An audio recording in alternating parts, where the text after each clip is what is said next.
Alors, on a parlé de la configuration externe et de la configuration interne. On va passer à la fonction, c'est-à-dire de l'anatomie à la fonction, et en parlant de cortex, rappelez-vous, le cortex cortical, ou bien le cortex cérébral.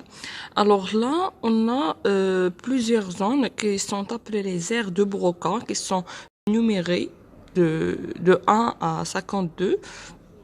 Et on va détailler les plus importants surtout.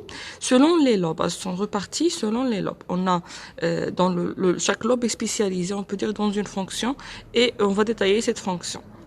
On a le lobe frontal, elle est spécialisée dans la motricité et dans la personnalité. On a le lobe pariétal, elle est spécialisée dans dans la sensibilité. Et puis, on a le cortex, le cortex dans le lobe temporal est spécialisé dans l'audition. Et on a l'occipital, elle est spécialisée dans la vision. Et puis, on a le système limbique, qu'on peut le voir sur cette vue-là. Comme vous pouvez voir, ça, singulaire et en bas, le para-hippocampal. Alors, le cortex limbique, elle est spécialisée dans la mémoire. Et finalement, on a ce fameux lobe de l'insula qui est caché ici par le sillon de Sylvius. Pour voir, on va prendre une coupe qui est horizontale. Voilà, passant par le sillon de Sylvius. Alors voilà, on peut le voir ici, le lobe de l'insula, parce qu'il est caché par cette scissure, la scissure sylvienne. Alors voilà le lobe de l'insula, et le lobe de l'insula est spécialisé dans des fonctions végétatives. Voilà.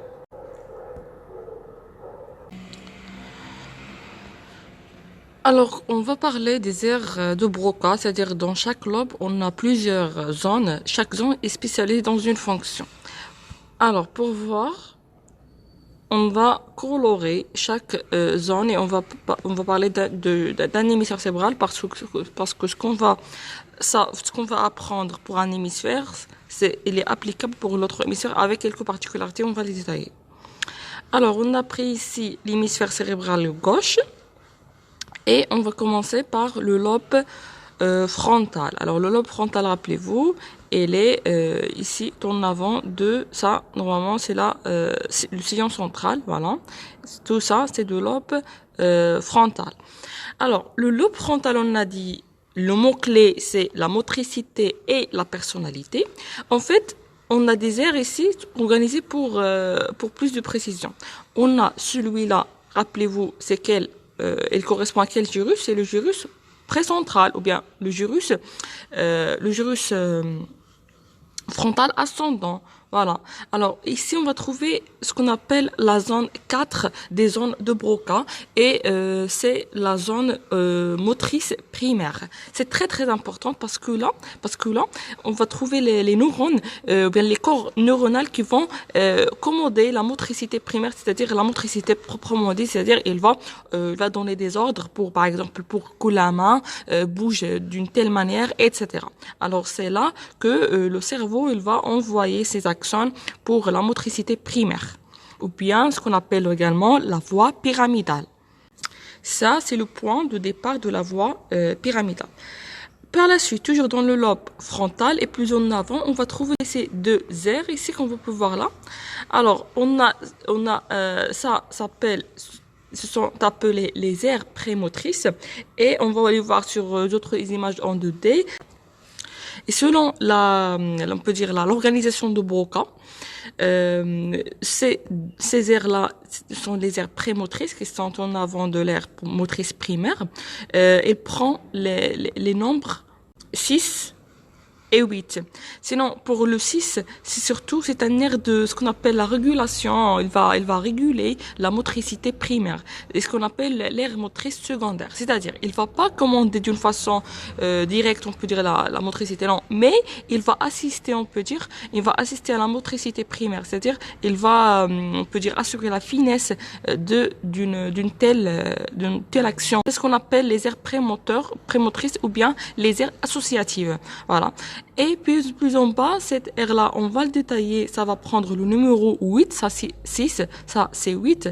Et là, c'est un nerf prémotrice toujours, mais elle est un petit peu plus spécialisée dans les yeux et dans la tête. C'est-à-dire, il va faire quoi?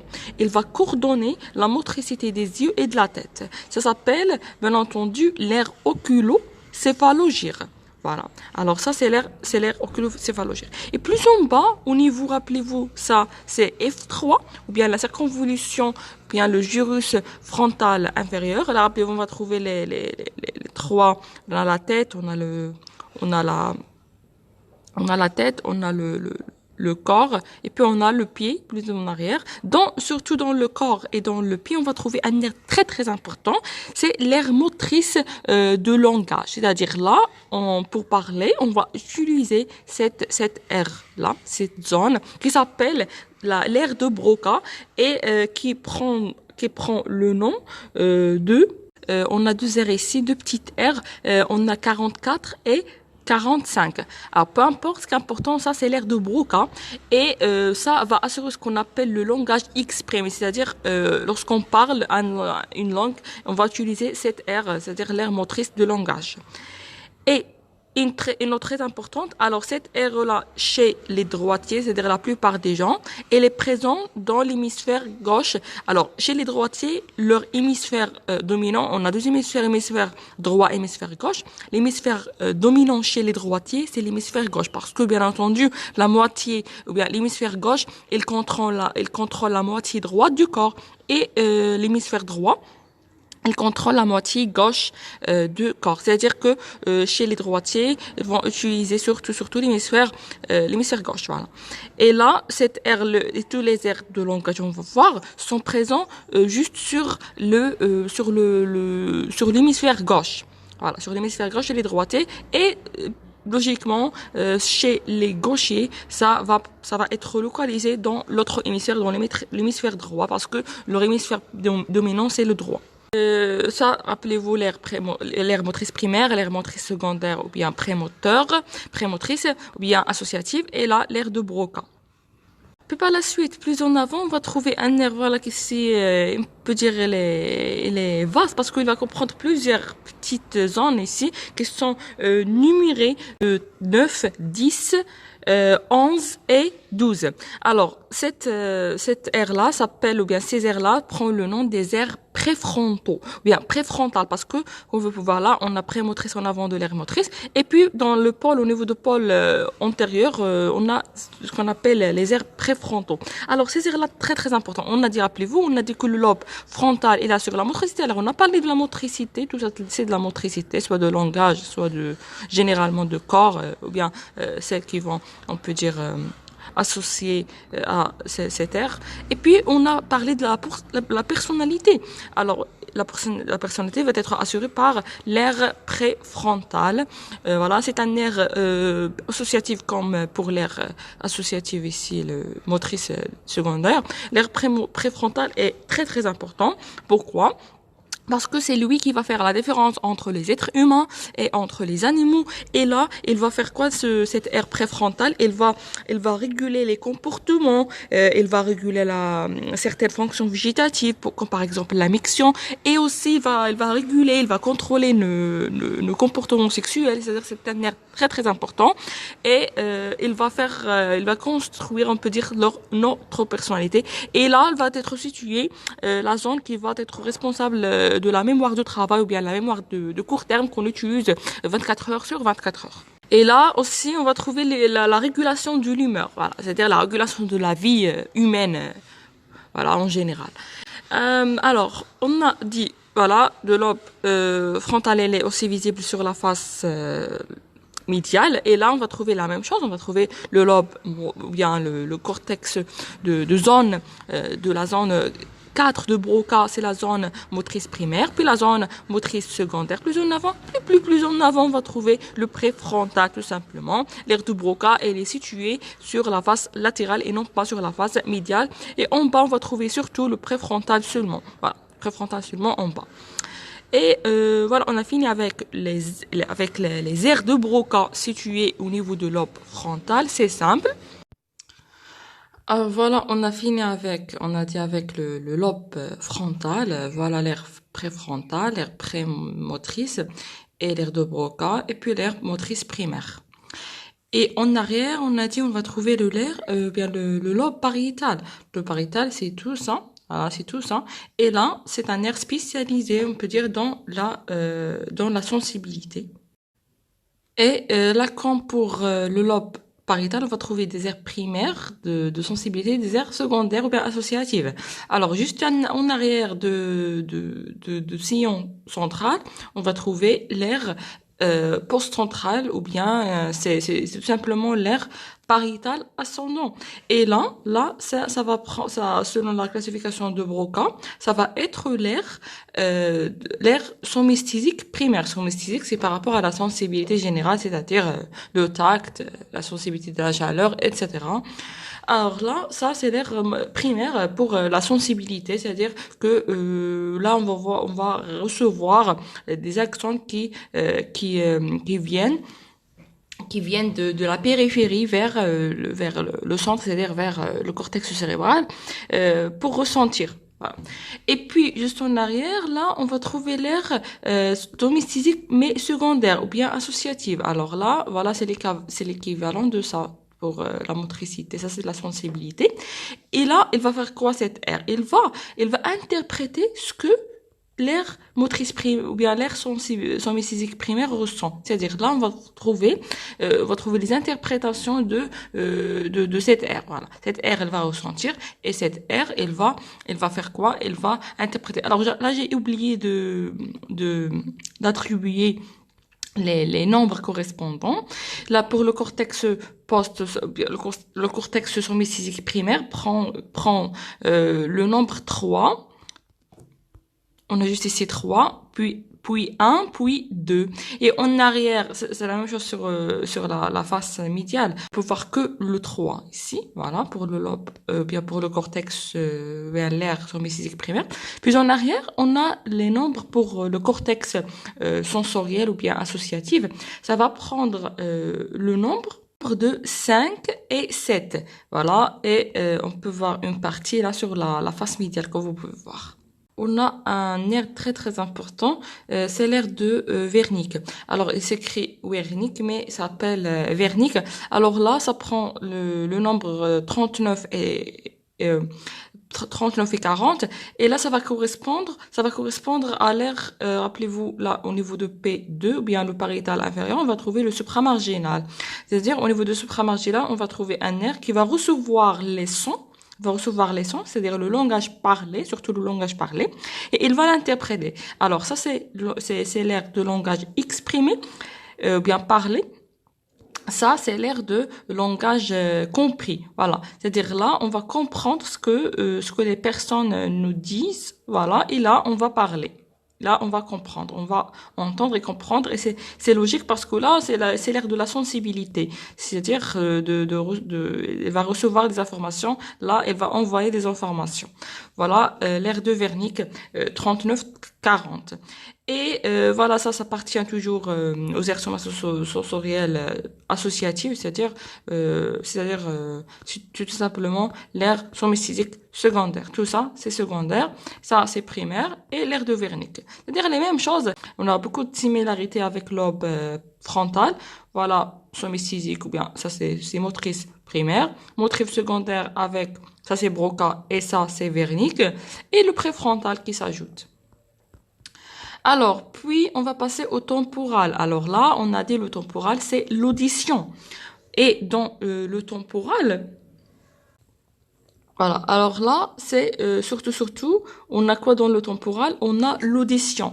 Alors, on va détailler qu'est-ce qu'on a ici dans le temporal. On n'a pas que l'audition. On a parlé de la vision, on a parlé de la sensibilité, de la motricité. On a parlé de l'audition. Il nous reste les autres fonctions, par exemple l'olfaction. L'olfaction, c'est ça se localise sur le temporal et sur le limbique qu'on va voir. Alors, pour là, on a parlé On a parlé de pariétal, primaire, somesthésique primaire, somesthésique secondaire. Comme vous pouvez voir, et l'air de Wernicke comme l'air de Broca sont juste sur la face latérale et sont surtout et juste au niveau de l'hémisphère gauche chez les droitiers. Et là, inférieur, on peut voir que l'air préfrontal, on peut pas voir les aires pariétaux, ou bien les aires pariétales. Et puis, on a dit que dans le temporal, on a quoi dans le temporal? Ça, c'est l'aire de l'audition. Et on va trouver, comme pour tous, on va trouver les nerfs primaires. Là, juste ici, au niveau de T1, surtout T1, ça c'est T1, on va trouver un nerf qui est très petit, c'est l'air 41.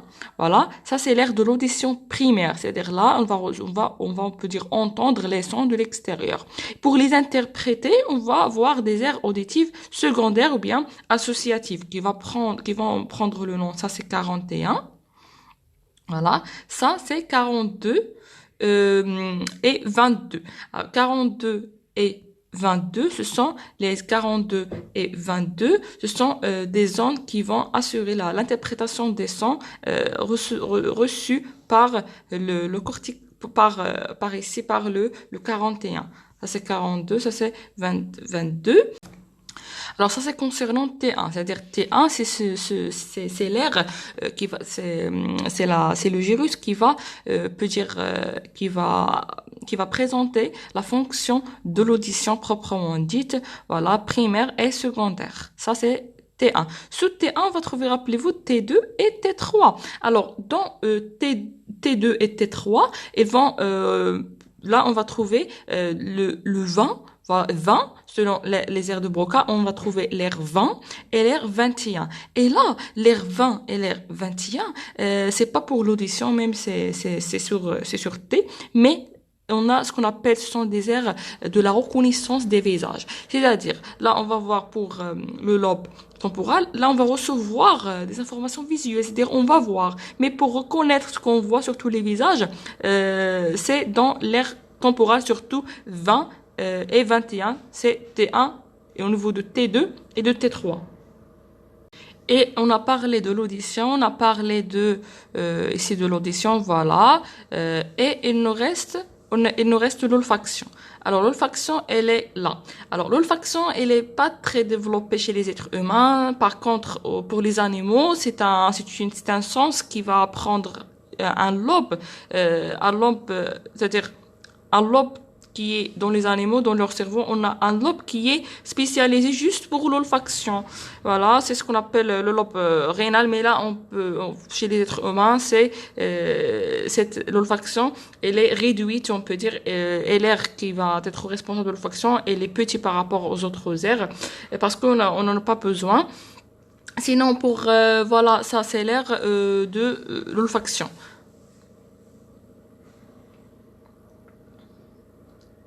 Et il va se prolonger au niveau de T4. Rappelez-vous, T4, c'est l'air para-hippocampique qui va être associé au système limbique. Alors là, c'est l'olfaction. Alors, et c'est logique, pourquoi? Parce que là, on va trouver juste ici, on va trouver quoi? On va trouver on va trouver la bandelette olfactive. C'est-à-dire, elle va être reçue au niveau au niveau de T5. Alors là, c'est l'olfaction. Et ça s'appelle également, ou bien c'est numéré par le nombre de 28.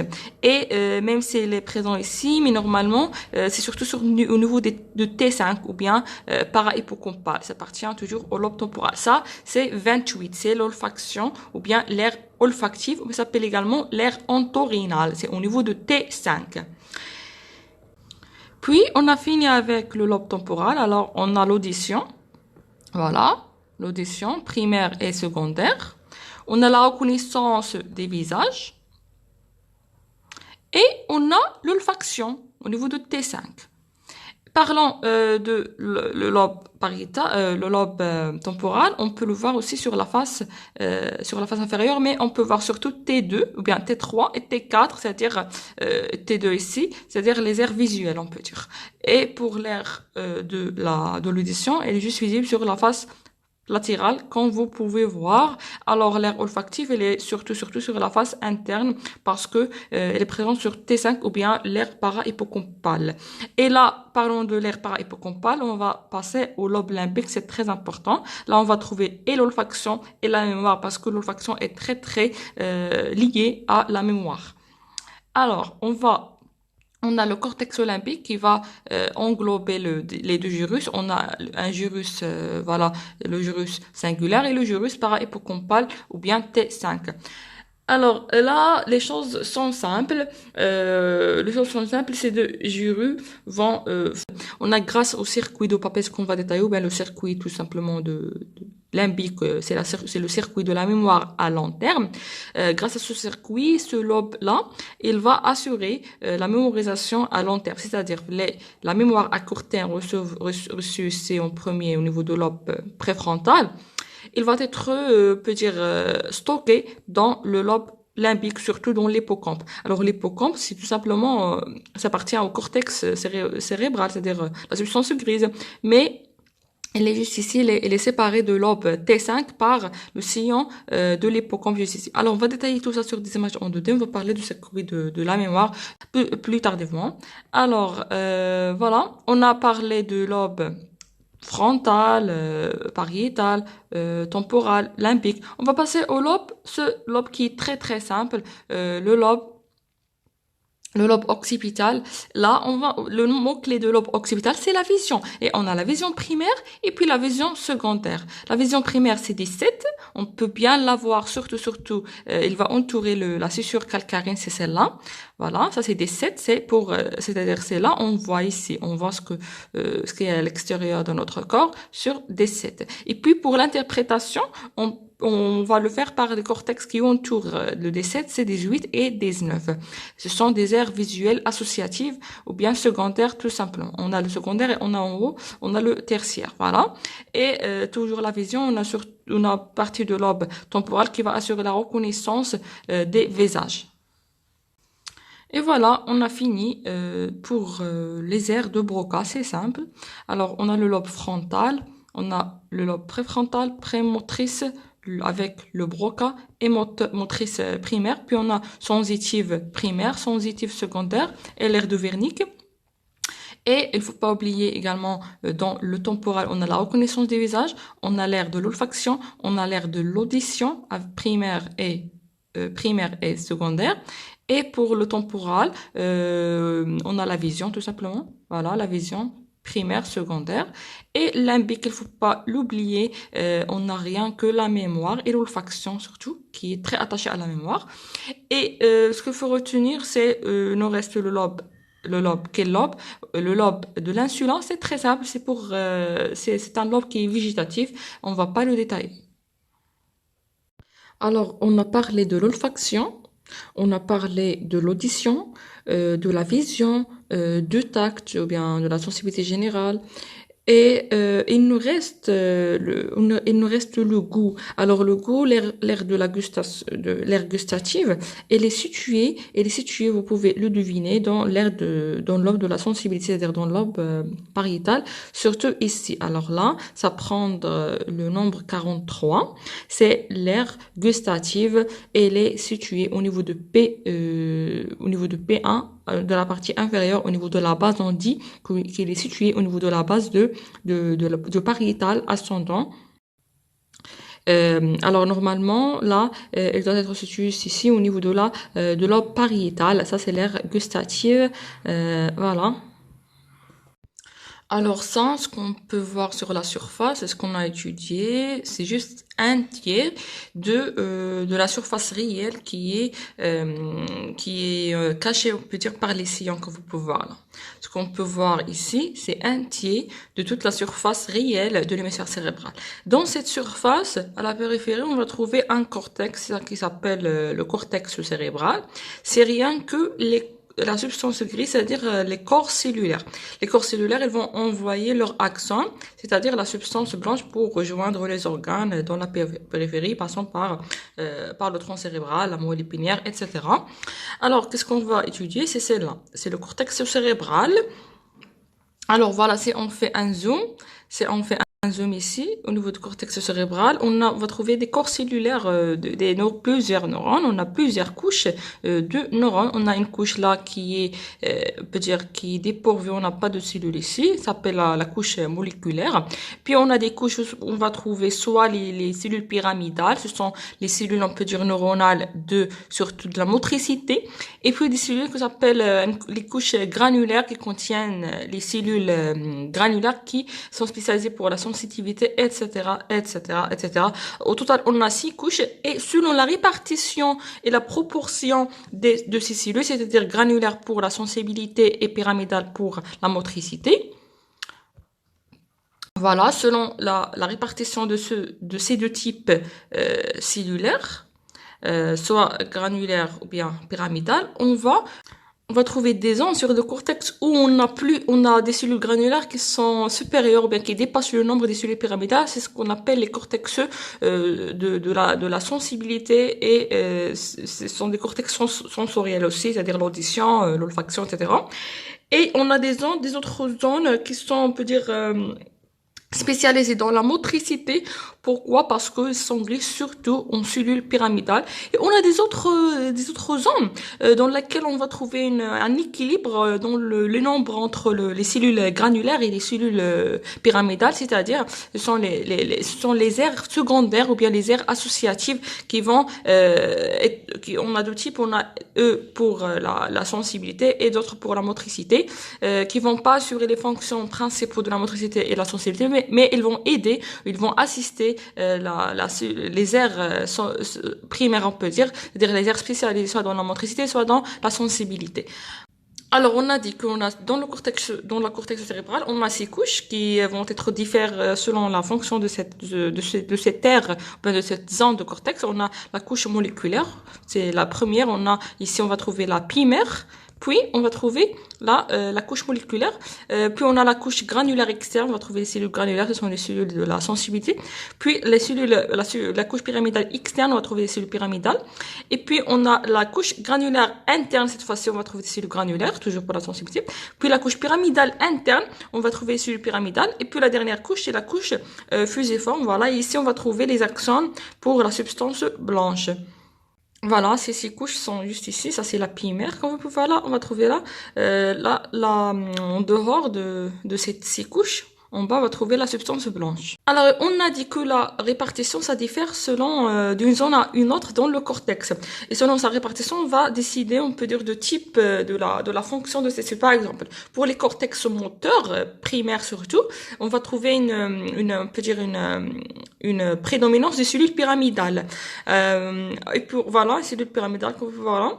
Et puis, on a dans les couches qui sont sensorielles, pour la sensibilité primaire, on va trouver une prédominance des cellules granulaires. Et puis on a les cellules qui sont cortex homotypique, on peut dire. On a ces cellules les 6 couches qui sont tous développées de la même façon. Ce sont les couches associatives ou bien secondaires, soit pour la motricité, soit pour la sensibilité, soit pour l'audition, la vision, etc. Voilà, on a ici la primaire, ça c'est la substance blanche, ça ce sont les 6 couches de cortex. On a dit que par exemple pour les cortex primaires somesthésiques, on va trouver la prédominance de quelle couche? Des couches granulaires. Ça c'est les couches granulaires comme vous pouvez voir là, les cellules granulaires. Et pour l'autre qui est moteur, on va trouver aussi surtout les cellules pyramidales comme vous pouvez voir là, qui prédominent pour assurer la motricité, comme son nom l'indique, primaire, motrice primaire. Puis pour les zones qui sont associatives, c'est-à-dire ils vont assister soit à la motricité, soit à la sensibilité, on va trouver un équilibre, on peut dire, entre les couches granulaires et les couches pyramidales. Et de telle sorte que dans le cortex cérébral, on va trouver une répartition des zones, voilà, ce qui est coloré et numéré, ce qu'on appelle la cytoarchitectonie de Brodmann. Brodmann, il a découvert, on peut dire, que le cortex cérébral, il est réparti en plusieurs zones et chaque zone, elle a une répartition spécifique de ces 6 zones, de sorte que chaque zone, elle est spécifique d'une telle fonction. Et par exemple, au niveau de lobe frontal, là, on va trouver des zones qui sont numérées et colorées et chaque zone, elle est spécifique d'une fonction. Et par exemple, là, le pariétal, la même chose, le occipital, le temporal, le limbique. Et mais généralement, ça entre dans la fonction principale de lobe. Par exemple, rappelez-vous, ça, c'est le sillon central qui va séparer le lobe frontal de lobe pariétal. Dans le lobe frontal, on va trouver surtout la motricité et la sensibilité. Mais pour être plus exact, on va détailler chaque zone. On a la zone 4 ici, juste en avant de sillon central, c'est l'aire motrice primaire. Et dans l'aire motrice primaire, c'est l'aire 4. Voilà, c'est l'aire motrice primaire. Elle va envoyer des fibres pour assurer, bien des axones pour assurer la motricité. Et là, on va trouver une répartition qui on peut dire qui est très très spécialisée pour chaque organe de notre corps. C'est-à-dire que chaque zone, par exemple là, chaque zone ici va assurer, par exemple, ça c'est pour la main, ça c'est pour le pied, etc., etc. Si on coupe d'une façon frontale ici, on va prendre que cette zone, on va prendre qu'on a une somatotopie, c'est-à-dire une organisation des cellules, des neurones ici, chacune sont spécialisées ou bien chaque nombre est spécialisé pour un organe, et selon l'importance de cet organe et la finité de cet organe, par exemple la main, on l'utilise beaucoup, et ça doit être, peut dire exact dans ces moments, c'est-à-dire elle va prendre une vaste partie. Elle va occuper une vaste partie dans l'aire motrice primaire. On va voir ça et on va obtenir. Voilà, on va obtenir ici une coupe ici, ça c'est préfrontal, ça c'est prémoteur, bien précentral, ça c'est l'aire motrice primaire. Si on coupe ici juste cette aire, on va obtenir une coupe frontale. Voilà, ça c'est l'aire motrice primaire, voilà. Et là, on va trouver que chaque zone elle assure, bien, elle est responsable d'un membre. Par exemple, ici vous pouvez voir la main, elle va prendre une partie qui est vaste dans le cortex, c'est que le visage, on mobilise souvent nos yeux, les lèvres pour parler, etc. On a aussi la langue ici. Voilà, et on a le pied, puis le tronc, elle va prendre une partie très très minime parce qu'on ne peut pas mobiliser notre abdomen ou bien le thorax, il est fixe. Et on n'a pas ici, par exemple, on n'a pas des organes génitaux comme vous pouvez voir là. Alors je saute les étapes, mais la zone post-centrale qui appartient au lobe pariétale, qui s'appelle également la zone de Broca, c'est la zone somesthésique primaire, c'est-à-dire c'est elle qui va recevoir les informations. On va trouver la même chose, on va prendre une coupe, là on va trouver une somatotopie précise, et là par exemple, on a des choses qui sont communes, par exemple là, la main, elle va prendre une partie hyper importante, aussi que le visage, la langue, et ici par exemple, ça ce sont les organes génitaux externes, alors que sur le cortex moteur, on peut pas le voir. Pourquoi? Parce qu'on peut pas les mobiliser tout simplement. Alors là, c'est très très sensitif, on peut dire. C'est pour ça qu'ils vont prendre une zone qui est vaste sur le cortex somesthésique. Voilà pour le tronc. Voilà, on a la tête et on a le visage, etc., etc. Alors voilà, sur ce modèle, on peut voir le lobe frontal, lobe pariétal, lobe occipital et lobe temporal. Alors, on a dit dans le lobe frontal, on va trouver les aires motrices primaires, voilà, qui prend le nombre de 4, et l'aire motrice secondaire, c'est tout ça. Et dans cette aire, on va trouver le nombre 8 et le nombre 6. On va trouver un moment juste ici, au niveau de F3, on va trouver l'aire de Broca qui prend le nombre 44, 45, et là c'est l'aire préfrontale. Et en arrière de sillon central, on va trouver le lobe pariétal, c'est l'aire de la sensibilité, qui comprend l'aire 3, 1 et 2, ce sont les aires somesthésiques primaires, et on a l'aire associative, bien l'aire somesthésique secondaire qui prend le nombre de 5 et 7, tout ça. Plus en bas, on va trouver l'aire, juste ici, on va trouver l'aire de Wernicke. L'aire de Wernicke est juste ici, qui prend le nombre de 39 et 40, c'est l'aire de langage entendu, on peut dire, ou bien compris, ça c'est le langage, normalement juste ici le langage exprimé. Et puis on a dans l'aire ou bien dans le lobe temporal, on a beaucoup de choses à dire. On a l'audition, on a le goût, on a l'olfaction.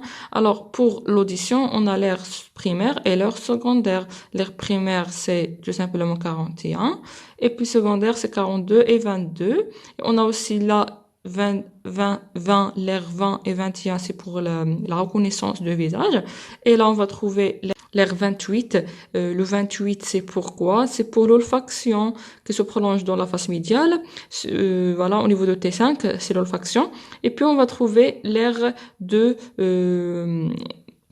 voilà, l'aire de l'olfaction, c'est le 28.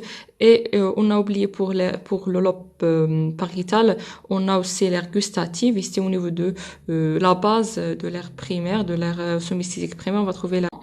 Ça, c'est le 43, c'est l'aire gustative, c'est l'aire de goût. Et puis, on a dans le lobe occipital, on a le 17, c'est l'aire visuelle primaire. Et l'aire visuelle secondaire, c'est le 17 et le 19 et le 18.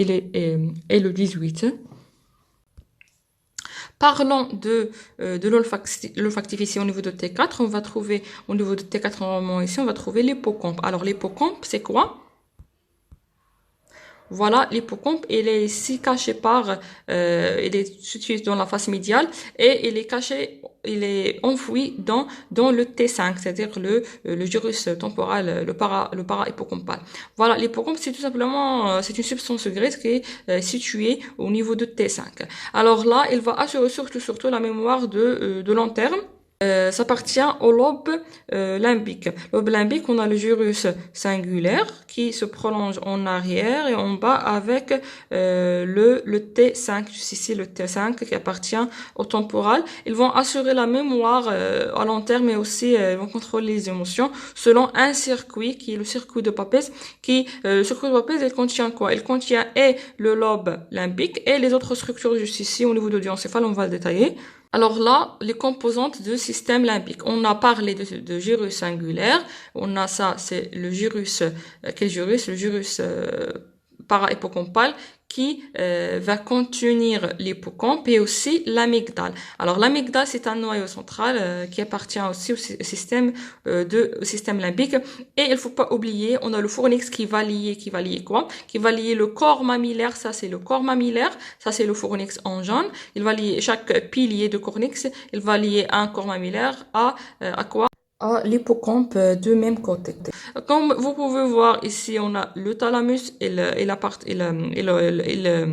il participe également au système limbique. Et ça, c'est l'hypothalamus en vert. Parmi les noyaux de l'hypothalamus, on a le corps mammillaire. Il faut pas oublier aussi l'olfaction. Ça, c'est la bandelette olfactive, voilà, avec ses deux racines. Une racine pour le gyrus singulaire et une racine rappelez-vous, pour le gyrus T5. Voilà. Et le système, ou bien la Papez, le système, ou bien le circuit de Papez, pourquoi c'est un circuit? Parce qu'on va voir leur fonction, la fonction de Papez, ou bien de la mémoire, il suit un cercle. Alors ça commence au niveau ça commence au niveau de l'hippocampe. Voilà, ça commence au niveau de l'hippocampe. Ça c'est le T5 et ça c'est l'hippocampe ici en bleu. Alors l'hippocampe, elle va envoyer des informations vers le corps mammillaire. Voilà, via le fornix. Voilà, le fornix ici, en violet. Et ça, c'est le corps mammillaire. Le corps mammillaire, il va envoyer les informations vers le thalamus. Voilà, le thalamus, c'est parmi les noyaux de thalamus. Et puis, le thalamus, il va envoyer des informations vers le lobe singulaire. Et le lobe singulaire, il va lui-même envoyer des informations vers le lobe T5. Ça, c'est un circuit. Commençons par l'hippocampe et finit juste ici, au niveau de T5. Il ne faut pas oublier également l'olfaction ici qui joue un rôle hyper important dans la mémorisation. Et voilà, on reprend. On a le cadre, c'est l'aire motrice primaire, et le 8 et le 6 avec aussi le 44 et le 45, ce sont les aires prémotrices ou bien motrices secondaires. Surtout le 6, c'est l'aire oculocéphalogyre, et ça 44, 45, c'est l'aire de Broca, c'est le langage exprimé. Voilà. Et puis en avant, on va trouver là, c'est l'aire prémotrice, le 9, le 10, le 11 et le 12. C'est l'aire préfrontal pour la personnalité. Et puis dans le lobe de la sensibilité, c'est le lobe pariétal, on va trouver le 1, 2, 3, c'est pour l'aire somesthésique primaire. Et puis en arrière, on va trouver le 5 et le 7, c'est l'aire somesthésique secondaire.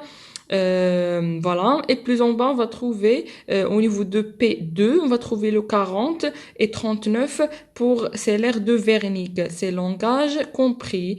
Et, il faut pas oublier également le 43. Le 43, c'est pour le goût, c'est l'aire gustative au niveau de la base de l'aire somesthésique primaire. On va trouver le 43, c'est l'aire gustative.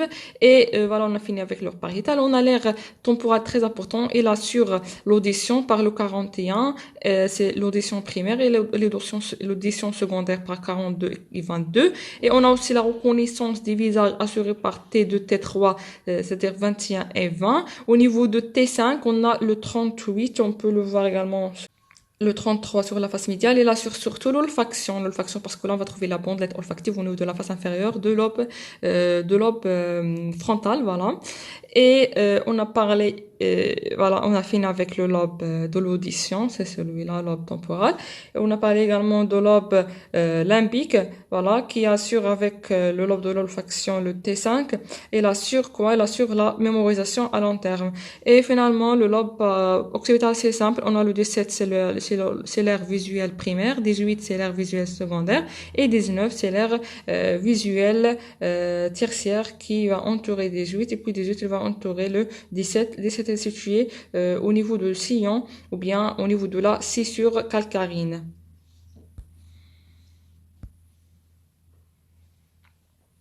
Et voilà, on reprend. On a l'aire motrice primaire, l'aire motrice secondaire ou bien prémotrice, l'aire préfrontale. Dans l'aire prémotrice secondaire, on va trouver dans l'aire prémotrice ou bien l'aire motrice secondaire ou bien l'aire associative, on va trouver l'aire de Broca. Et puis en arrière, on va trouver l'aire somesthésique primaire. Et dans sa base, on va trouver l'aire gustative. Et on a en arrière l'aire somesthésique associative ou bien l'aire voilà, l'aire somesthésique associative ou bien secondaire, dans lequel on va trouver l'aire de Wernicke. Et puis on a l'aire de la vision primaire et secondaire. Et on a l'aire de la reconnaissance des visages ici, dans le lobe temporal. Et on a l'aire auditive primaire et l'aire auditive associative ou bien secondaire. Et juste ici, on va trouver l'aire de l'olfaction. Alors, je tiens juste à vous montrer ces deux images qui vont englober toutes les aires, la plupart des aires. On a l'aire motrice primaire, c'est le 4. L'aire motrice secondaire, c'est 8 et 6. Le 6, c'est oculocéphalogyre. Et on a aussi le Broca. Voilà, 44-45, c'est le langage exprimé, bien parlé. On a l'aire préfrontal qui est en avant. Voilà, le 10, le 11, on va trouver le 9, le 10, le 11 et le 12. C'est le préfrontal pour la personnalité. Et puis dans l'aire, dans le lobe pariétal, on va trouver l'aire, le 1, le 2 et le 3, c'est pour l'aire somesthésique primaire. Et ici dans la base, on va trouver l'aire gustative, c'est le 43. Et là, en arrière, on va trouver l'aire somesthésique secondaire qui englobe le 5 et le 7. Et puis, en bas, on va trouver l'aire de Wernicke, c'est l'aire de langage compris, c'est 40 et 39. Et puis, dans le lobe temporal, on va trouver surtout, on a l'olfaction, c'est le 28 et le 28 et le 38. Et là, je tiens juste à vous montrer que rappelez-vous, on a la bandelette ou bien le pédoncule olfactif. Elle va se diviser au niveau de l'hémisphère cérébral en deux racines. Chaque racine, une racine, elle va, on peut dire, rejoindre le gyrus singulaire et au niveau de l'aire septale. Alors, l'aire septale, c'est rien que une partie du gyrus singulaire. Voilà, qui va recevoir la racine olfactive. Voilà, l'aire septale. Et on a l'autre racine olfactive. Elle va rejoindre le T5 ou bien le para-hippocampal, surtout le crochet, au niveau de ce qu'on appelle l'aire entorhinale. Voilà, l'aire entorhinale, c'est rien que une partie de T5 ou bien le para-hippocampal de lobe temporal. Et puis, on ne faut pas oublier également que le lobe temporal est contient l'audition, ça c'est l'audition primaire, puis l'audition c'est 41, puis l'audition secondaire c'est 42 et 30 et 22, et on a aussi la reconnaissance du visage juste ici au niveau de T2 T3, c'est 20 et 21. Et voilà, pour l'olfaction, on a l'audition, on a la gustation au niveau au niveau de lobe pariétal. Et on a la vision. La vision, c'est au niveau de l'aire ou bien de lobe occipital. On a le 17, c'est le visuel primaire, puis le visuel secondaire, c'est le 18 qui entoure le 17, puis le 18, il est entouré par l'aire visuelle tertiaire, c'est le 19. Voilà, le 17, il entoure la scissure calcarine, 18, il entoure le 17, et 19 entoure le 18. Et on a fini avec le cortex ou bien les aires de Broca.